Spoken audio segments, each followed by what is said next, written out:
The Weber State Weekly Volleyball Show. We are a member of the Big Sky Podcast Network, and I'm your host, Colby Peterson.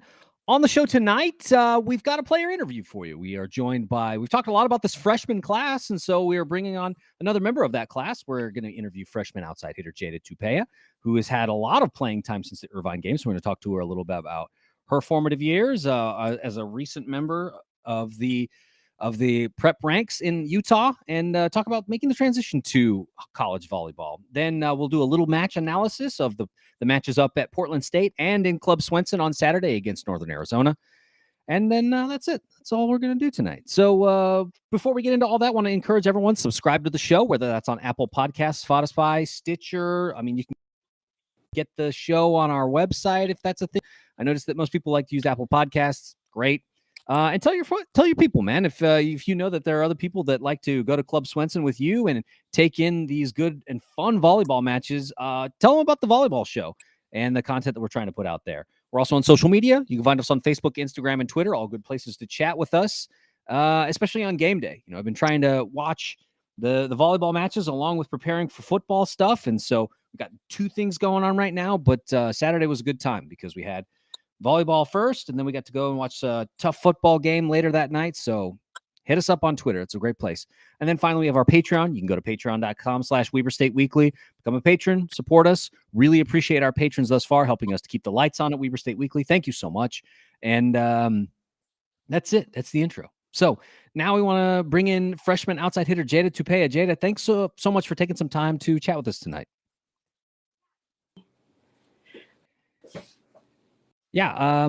So I wanted to start out with like I said, you recently joined the college volleyball ranks, and but you had some accolades in your prep career. 2021 Region MVP, Utah Valley Player of the Year when you were playing in your high school career at Lone Peak High, two-time state 6A champion, and 2021 6A All-State second team.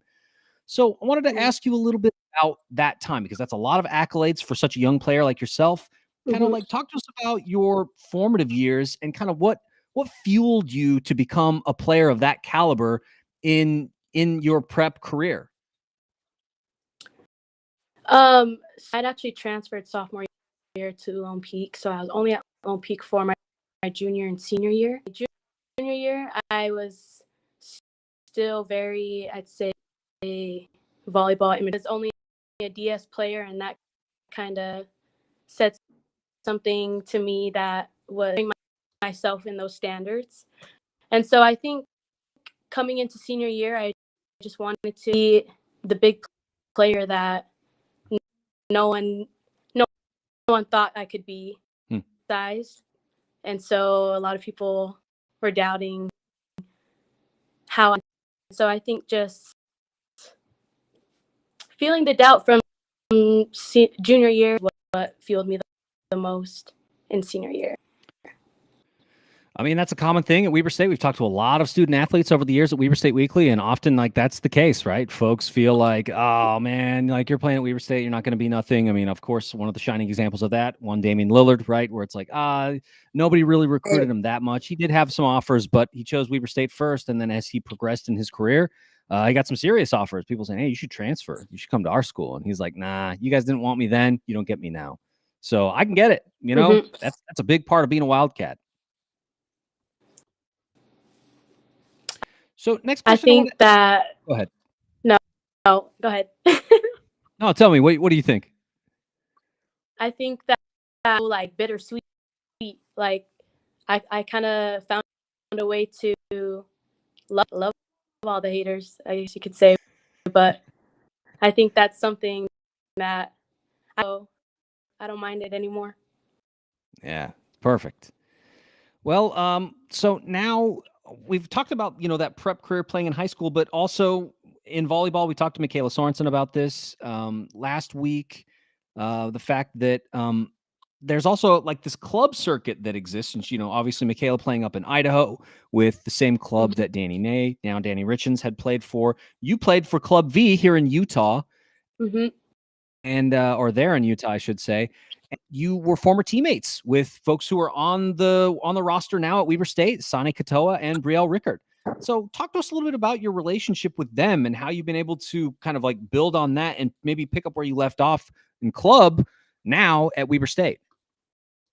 My relationship with Brielle and Sane are closest ones.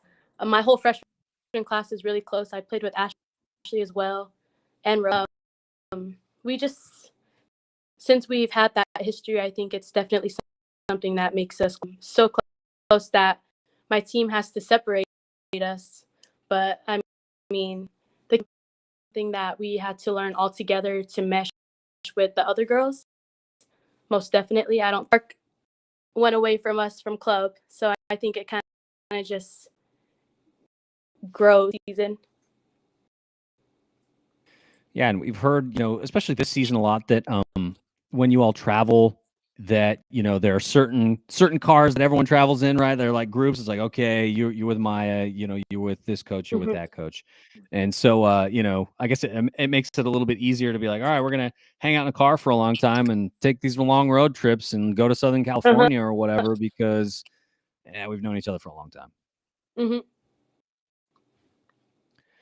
Well, I want to talk now and kind of transition now to your young career at Weber State. I mean, the thing that I've noticed from your play thus far already is that you're pretty talented at the service line, and that's a hallmark of Wildcat volleyball. Last season we coined the term Ace State because the Wildcats were really good at finding those spots from the service line, finding the place on the other side of the net where they could send the ball and oftentimes create problems for the defense and get those aces. It seems like you're already well on your way to joining the ranks of Ace State. A bit about that. Is that something that you developed as a prep player and also in club, or is it something that has really come on since you've joined the roster at Weber State?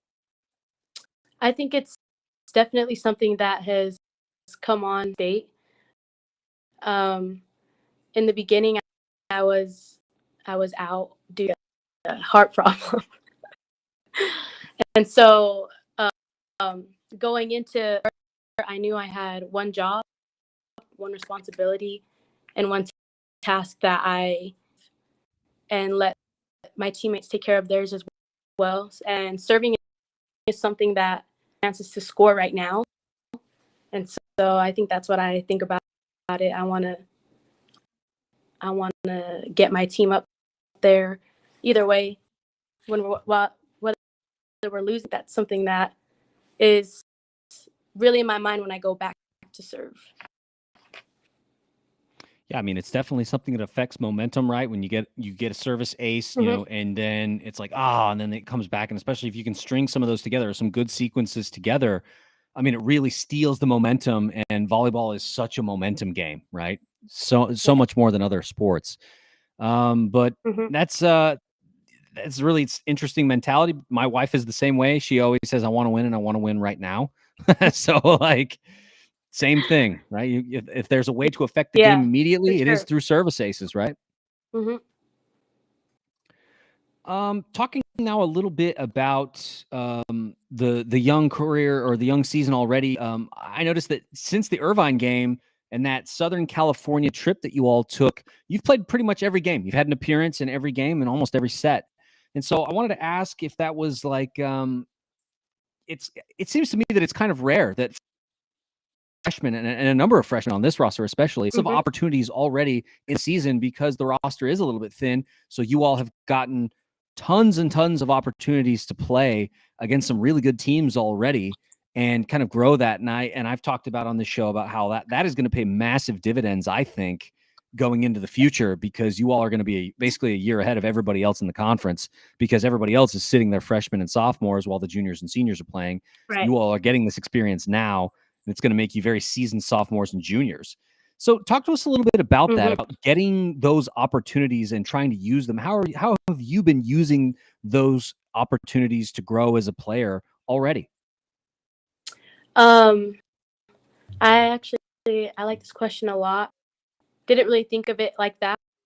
I would always think of it like I have this weight, but I think I'm one of the players that needs to love the pressure, and pressure love is a privilege, right? We are. Yes, being challenged so early.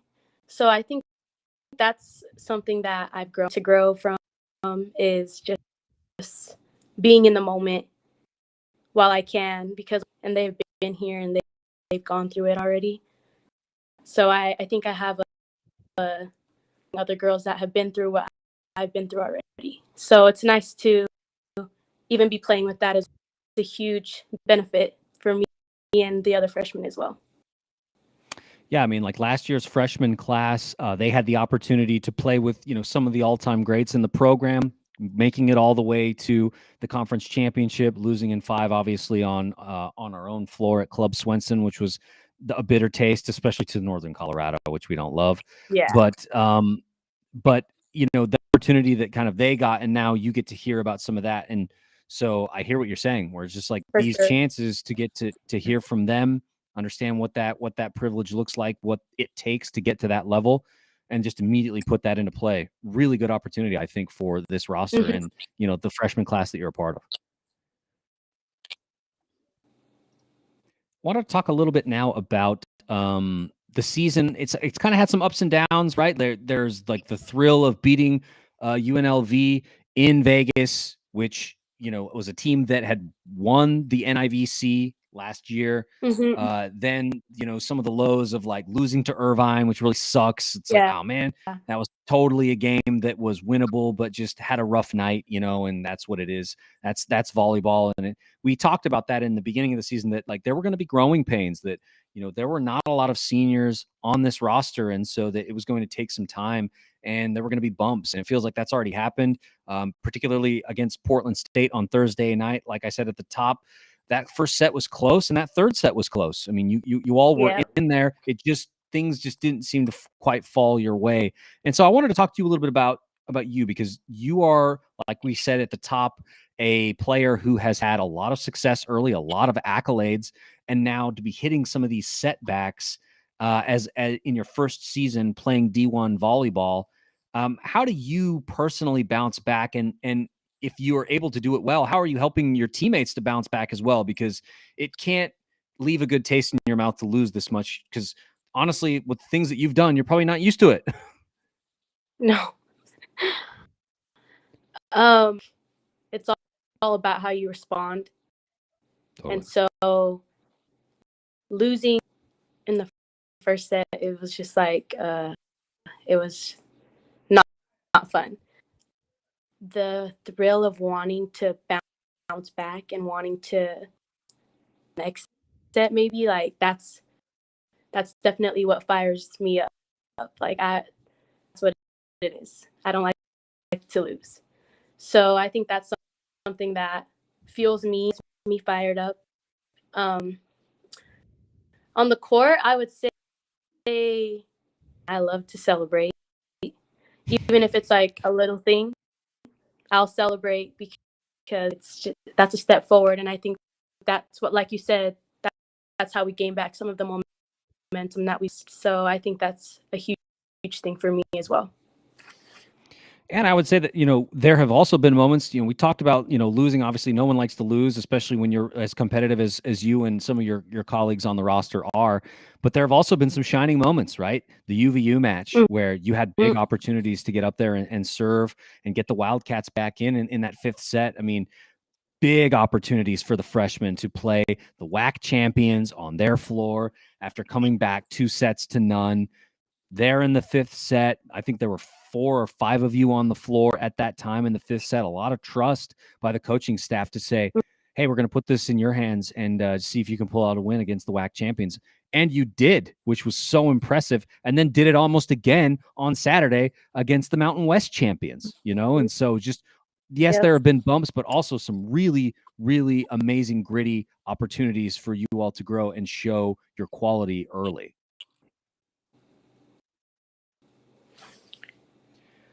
So last question I want to ask you, Jayda, about was about your skills, because obviously you played at a high level coming to Weber State. You you don't play at a high level unless you do certain things really, really well. You've done some things really well, but now you're at Weber State, the coaching staff, they see things we've already heard from some of the freshmen like Sane, where they talk about like there are very, very subtle things that the coaching staff will take you through to help you become a better player, as simple as, put your foot here, not there, those kinds of things. So I wanted to ask, I mean, in your short time working with this coaching staff at Weber State with Maya and now Sammy coming down from Northern Utah, and then with Matt, I mean, what has this coaching staff helped you to develop beyond some of the skills that you already had coming to Weber State? I think passing for me, Okay. it's a huge part of volleyball.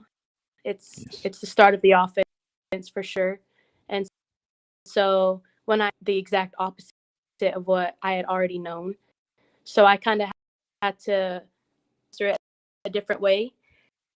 So not that I have mastered it, but I think that's something more and is more college level. Speed of the game is a lot slower, so I think their way of teaching how to a really quick and fast way of how not to get beat in the college level, and I think for me personally.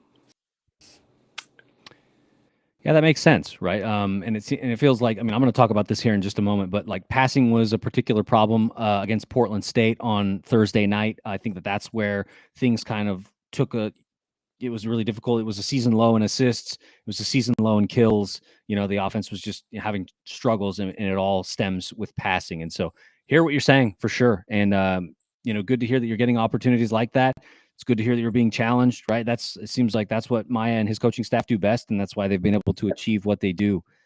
But Jayda, I want to thank you so much for taking a little bit of time to chat with us on Weber State Weekly, get to know you a little bit. Want to wish you all the best of luck this week as you take an opportunity. Let me check the schedule really fast. You all are going to be up to Idaho State on Friday. That's going to be a big game because Idaho State stunning Northern Colorado last week. I watched that match and I was like, how did this happen? So I went and watched it on ESPN Plus, and I was like, oh, okay. Right. Yeah, and so taking that trip, and then the following week you'll be going up to Cheney for your first time. So let me know how that is, because I've never been there. Cool, for sure. But Jayda, thank you so much for taking some time to chat with us on Weber State Weekly. Want to wish you the best of luck and travel safely. Thank you. Yeah, bye-bye. All right. Want to thank Jayda Tupea one more time for hanging out with us here on Weber State Weekly tonight. Get to know her a little bit and kind of how she's been able to grow already in a young season, having lots of opportunities like we've talked about as a freshman to make an impact on the team. And so let's move on and talk a little bit about last week, because the Wildcats had two matches. They were on the road for the first one on Thursday night, like we said, against Portland State, who we knew was going to be a tough team. Portland State, a good team last year, got the better of the Wildcats in the match up in Portland, but then they came back to Club Swenson to face the Wildcats in the NIVC. The Wildcats ended up taking two of those three matches that they played against each other in the 2021 fall season. And so it was going to be interesting to see how they responded now with a new roster after a number of key Wildcats had moved on and graduated. And then after that, the Wildcats back at home after the Portland State match to take on Northern Arizona at Club Swenson. And I think did a good job of bouncing back after a tough loss at Portland State. So let's talk a little bit about how that went down up in Portland, and then we'll move on to the match at Club Swenson on Saturday. As I just said to Jayda there, when she was talking about passing and about how the coaching staff was doing their best to kind of help them develop that skill, it seems like passing was one of the problems. And so, like I said, Wildcats competitive in that first and third set. They're right there with the Vikings, who are a very good defensive team, we should say, right? Like, Ellie Snook led the conference in digs last season. This is, I believe, her senior season now. I mean, a very seasoned defensive player, somebody who does a great job of getting the ball back up into the air and letting the setter do what they need to do to run it. But the Wildcats did have a season low in assists for that game. And that also led to a season low in kills for that game. And so I wanted to kind of like talk a little bit about that and wonder what was it exactly that they were doing. And going back through my memory and also looking through the play-by-play to kind of help jog what I saw. It felt like one of the things that the Wildcats did was, I felt like this match was a game of runs where, in the first set, Portland State opens it up to a quick 4-0 lead. Then the Wildcats bounce back and they trim the lead to 5-4. So it's bam, bam, bam. And, part of that is like what we talked about, service aces, Jayda Tupea having one of those to get the second point in the match. And so it felt like it was a game of runs. And then things kind of settle down and they go back and forth. The Wildcats ended up actually pulling out in front, getting a pretty good sized lead, going up 13-10, then 14-15-11. And it felt like, oh, okay, the Wildcats are going to possibly respond here, make a run at Portland State and really get them out of what they like to do best. But Portland State took advantage of mistakes and they did their best to run their offense, which, I mean, they had some service aces themselves. When it was all said and done, Portland State was close to the Wildcats. Wildcats had 9 service aces. Portland State had 7, but they're right there. The thing that I think made the difference was Portland State led the Wildcats far and away in assists, 45-33. And then also, of course, in kills, 69, or in digs, 69-62. So a better job at digging the ball out and then also getting the ball back up the air and letting the setter do what they need to do. And so I think that that's really where this match lies. And so, of course, Wildcats, they were competitive in that first set, but eventually Portland State matches them. They come back and they go on a bit of a scoring run. It's close. The Wildcats were the first to reach 20, which usually is a good sign, where it's like if you're the first to reach 20, you can make that run. They're up 21-17. It's really looking like the Wildcats are going to pull out this first set, which is going to be big, I think, for momentum for them. But then here comes Portland State with a 3-point run. Wildcats get one back, then a 2-point run. Then it's tied, and then at that point, the lead is gone. What are you going to do? Jayda ended up with a service ace, which is unfortunate, and then that's all she wrote. Portland State ends up winning 25-23, which is such a bummer. And I think that it definitely affected the second set, where they came out a little bit flat. It's kind of an emotional loss. We've talked about that in the past, how sometimes losing a close set like that, you come back in the second set and you're just not quite over it. It felt like maybe that was what would happen. So the interesting thing was that even though passing wasn't necessarily working, the offense wasn't working super well, the Wildcats did tie a season high at 9 service aces, but at the same time committed 9 service errors. So they took 9 points directly from the Vikings, but gave 9 points right back. And so I wondered if that's going to be a trend where we see that a high number of service aces means that they are taking chances, that they are serving the ball well, putting the ball where they want to, but also maybe that comes with a price, whereas sometimes because there are so many young players on that skill, they're not as seasoned as a Danny Ney or an Ashland Power or Rylan Adams at that. And so they're working on that skill to get there. I think that it might be something that persists throughout the season and progressively probably goes down as this coaching staff gets more and more time with these players to perfect that skill. Because if you've ever listened to these interviews with like head coach Jeremiah Larson, he'll talk about the fact that serve receive is such a big deal and a huge part of the system that he runs. And so they always put a strong emphasis on service. And so I think that will come on just because it's such a key part of the system that Weber State runs, that eventually there's going to be players that get coached up, that they just get better because the more time you spend with the coaching staff, it's just going to happen. So unfortunately, the Wildcats, like we said, fall in straight sets. They lose 25-23 in the first set, 25-19 in the second, and then another 25-23 loss in the third set, and the Wildcats are swept out of the gym up in Portland. So a tough match in Portland on the road, but like we said, there are going to be those bumps along the way. We've seen them already. There are going to be more of them. It's all growing pains. But as I told Jayda earlier, the more this team gets to play, especially this young freshman class, that just puts them that much ahead of any other freshman class in the conference, because they are going to have so much experience going into the conference tournament. And I think, as we said at the beginning of the season, that as the schedule ramps up, because it does, there will be opportunities for them to show their mettle. And I think they've already done it this season, like we said in the UVU match, in the match against Utah State. They've shown that they can claw back and get themselves into a match. In those two cases, going down 2-0, clawing back a fifth set. In the case of UVU, they win. In the case of Utah State, they end up losing close in a 15-13 decision in the fifth set. So we've already seen, I think, some glimmers of what this team can be, that they can have some grit, that they can have some determination. It's just a matter of, I think, just working through building some chemistry, which is going to take a little bit of time, but it's going to happen. So now let's turn our attention to the match against Northern Arizona. The Lumberjacks come to Club Swenson to face the Wildcats in the Fortress. Obviously, if you follow Wildcat volleyball at all over the last few years, you know how difficult it is for teams to win at Club Swenson. And it is, right? Like, the Wildcats don't usually lose in Club Swenson. It is a very difficult place to win. And the Wildcats took care of business, right? Right out of the gate, it looked like they were going to take that loss in Portland and just use that fire to just punish Northern Arizona. And so they come out really quick win, 25-13, right out of the gate. But then the second set comes in. It feels like maybe a little bit of complacency. The Wildcats, kind of flipped the script. They end up losing 25-17, and that match wasn't particularly close. Another match of runs. And I think that it's that fumbling of the second set just shows that there's growth to be had. And it's situations like that where you see it, where it's like, the team that we saw in the fall and the spring of 2021 had that killer instinct where if they were ahead, they were going to get you. They were going to close you out. We saw that a number of times against Southern Utah.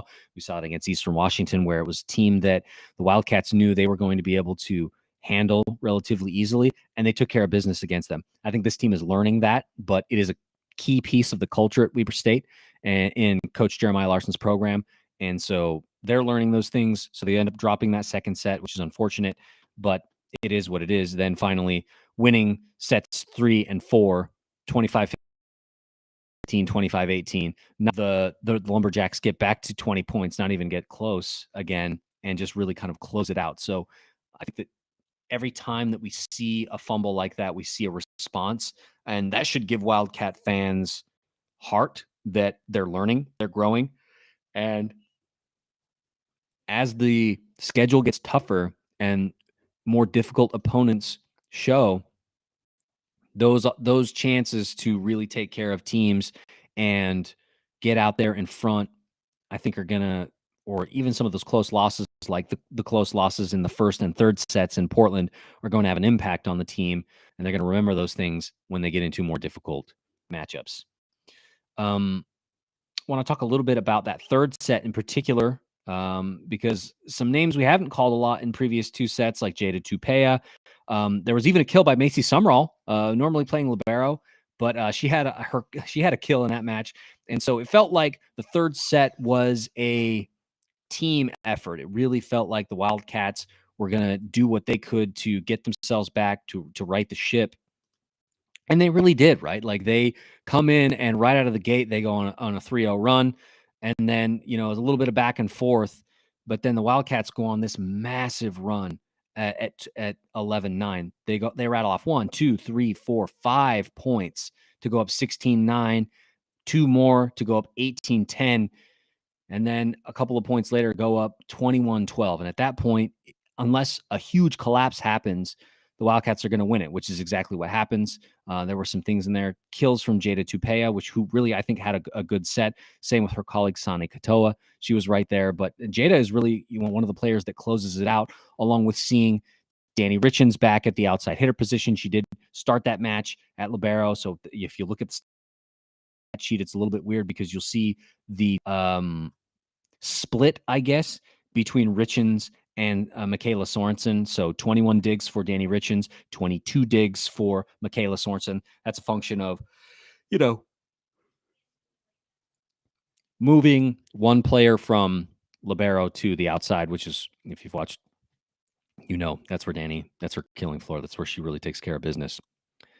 But I wondered this, if the move with Danny playing libero, I think it was clear that in the games that she played libero earlier, the Wildcats were a little bit hurt, and so they were looking to fill holes where they could with players that had skill sets that were serviceable, and that's what Danny was for the Wildcats, playing libero for that time when she was injured for a little bit. But I think then the switching to Michaela Sorensen and saying like, okay, we're going to put Richens where she belongs, which is on the outside. It's where she's won the MVP. It's where she's won All-American. It's the place that she does best. Putting her there and just saying, okay, let's go and close out the Lumberjacks. I think it really made a big difference for the offense. And I think it also gives opportunities for some of these other younger players to get chances at the net, because Danny Richens is such a good player that she sucks up a lot of the oxygen. You know, she ended up hitting 462 in this match, 12 kills on 26 attempts with no attack errors.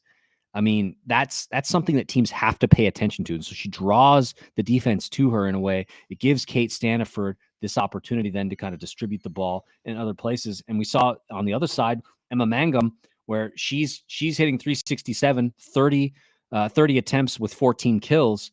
I mean, just doing a really wonderful job of balancing that offense between the two. And it did wonders. Took care of business in those third and fourth sets. Like it was never in question. So overall, Emma Mangum leads all scorers with 14 kills. Kate Staniford ties Jordan Chernis with 4 aces, which is where we expect to see the Wildcats. They ended up leading in that category, seven aces to 5. I think that the thing that has stuck out to me most in these last 2 matches is that blocks have really been a thing in this match. Blocking for the Wildcats has been very good, 13 to the Lumberjacks 8. But then the assisting got better in this match, 45 assists to Northern Arizona's 39. That, I think, folks, is really the key. And when this team is assisting well, that the offense is flowing, because we know that there are dangerous hitters on the outside, talented folks, not just on the outside, but also in the middle. We've seen Sonny Katoa, Brielle Rickert and Bailey Bodley all have really good games in the middle. And so when the ball is flowing the way that it should, it really creates lots of opportunities for this offense to run and puts defenses in a bind. And so I think that so long as they can keep that going, this is probably going to be a relatively fun season with a lot of growth. It's house money. I don't think anybody necessarily expects the Wildcats to go and just win it outright. It's not like the expectations of last year, where the Wildcats were returning as conference champions, both as regular season and tournament conference champions. The conference championship is played in their building. A lot of those same seniors were on that team. There were expectations that the Wildcats would once again go back to the NCAA tournament. And those hopes were unfortunately doused in the 5th set of the championship game to Northern Colorado again. So for the second time in 3 years, they fall in 5, which is unfortunate. But I think that so long as this offense is assisting well and moving the ball, distributing the ball well, they're a tough team to beat, because the hitters out of the outsides and in the middle are very talented. And when they're set up properly, man, they can send it. So the Wildcats split the week. They end up going 1-1, losing the match in Portland State, like we said, up in Portland, but then taking the match against Northern Arizona in Ogden. And so let's look at the upcoming schedule and see what's on tap for the Wildcats this week and next. And so, like we said with Jayda, Friday, September 30th, the Wildcats will be taking the trip up to Pocatello to face the Bengals. Normally, I wouldn't have necessarily been worried about this match, because Idaho State has had some woes. They have not really played great volleyball the last few years. They've been kind of rebuilding. But then the thing I think that raised a lot of eyebrows, well, a couple of things that raised eyebrows with that team, is that coming out of the out-of-conference schedule, they were number 1 in the conference. Now you can say it's because they played a soft schedule, whatever. That's fine. You can say those things. But then coming into conference play, facing the reigning conference champions in Northern Colorado on their floor, and Northern Colorado has some very good wins in their out of conference. They beat North Carolina. They beat Colorado State. There are some quality wins that they've racked up in their out of conference. I think if you asked anybody they would tell you that the Bears are probably the best team in the conference right now, and they get stunned. The Bengals do the same thing to the Bears that the Wildcats did to UVU and almost did to Utah State, where the Bears go up 2-0. Then the Bengals come roaring back and tie it up, and it goes to a 5th set, and the Bengals are able to pull it out and get the win, stunning the Bears in the opening of conference play. And so just really, really interesting match. And so that kind of, I think, provides an opportunity to make sure that the Wildcats are not looking past the Bengals, because it's clear that they can win. So you need to be careful. So that match, 7 p.m. Mountain Standard Time, ESPN Plus. You can drive up to Pocatello. It's only a 90-minute drive up there, and check out Reed Gym. And then you can head home. It's a Friday night. Then there's no game on Saturday. So the following week, October 6th, Wildcats will be on the road at Eastern Washington, taking the trip up to Cheney. That match will be at 7 p.m. Mountain Standard Time on ESPN Plus. Then, of course, if you're up in Cheney, you're probably going to Idaho, which is exactly what happens. Saturday, October 8th, the Wildcats will be in Moscow to face the Vandals, 2 p.m. Mountain Standard Time on ESPN Plus for that match. It's also homecoming that week, and so a number of things going on there. It's too bad the Wildcats don't get to be home for homecoming, but make sure to welcome them back when they come back, which will happen next week. So Thursday, October 13th, Sac State comes to Ogden to face the Wildcats, 6 p.m. Mountain Standard Time. Buy your tickets. Of course, if you're ever in need of tickets, Weber State Weekly has 2 season tickets to volleyball. So you can go and if you ever are in need of a couple, reach out to us. We probably have some, and we'll be glad to share them with you. Then after the Sac State game on Thursday, October 13th, Saturday, October 15th, Portland State returns to Ogden to face the Wildcats at Club Swenson, 6 p.m. Mountain Standard Time. You can buy your tickets at WeberStateSports.com or watch it on ESPN Plus like I probably will. Or if you need some help, just reach out to us. We can get you some tickets. Then finally, there will be a trip up to the Montana trip will come up after that, Thursday, October 20th. Wildcats take the trip to Missoula to face the Grizz, 7 p.m. Mountain Standard Time on ESPN Plus. So that is the upcoming schedule for this volleyball team for the next few weeks. We'll wrap up the show. Email us, WeberStateWeekly@gmail.com, Facebook, Instagram, Twitter, and then I've got our Patreon, of course. The blog, we're still working on our grades to talk about how we felt about the performance of the football team last weekend at Davis, so that should be up soon. Watch for that on the blog, but there's lots of other content there as well, so go check out the blog at WeberStateWeekly.com. Like I said, at the top of the show, you can also listen to the show. We have a tab for that, but a number of articles that our good panelists have written, they're all housed there. So that's the show, folks. Really want to appreciate you for taking some time to download, listen, and talk a little volleyball with me tonight. Appreciate Jayda Tupea for coming on to the show, and we'll wrap it up like we always do. Weber State, Weber State,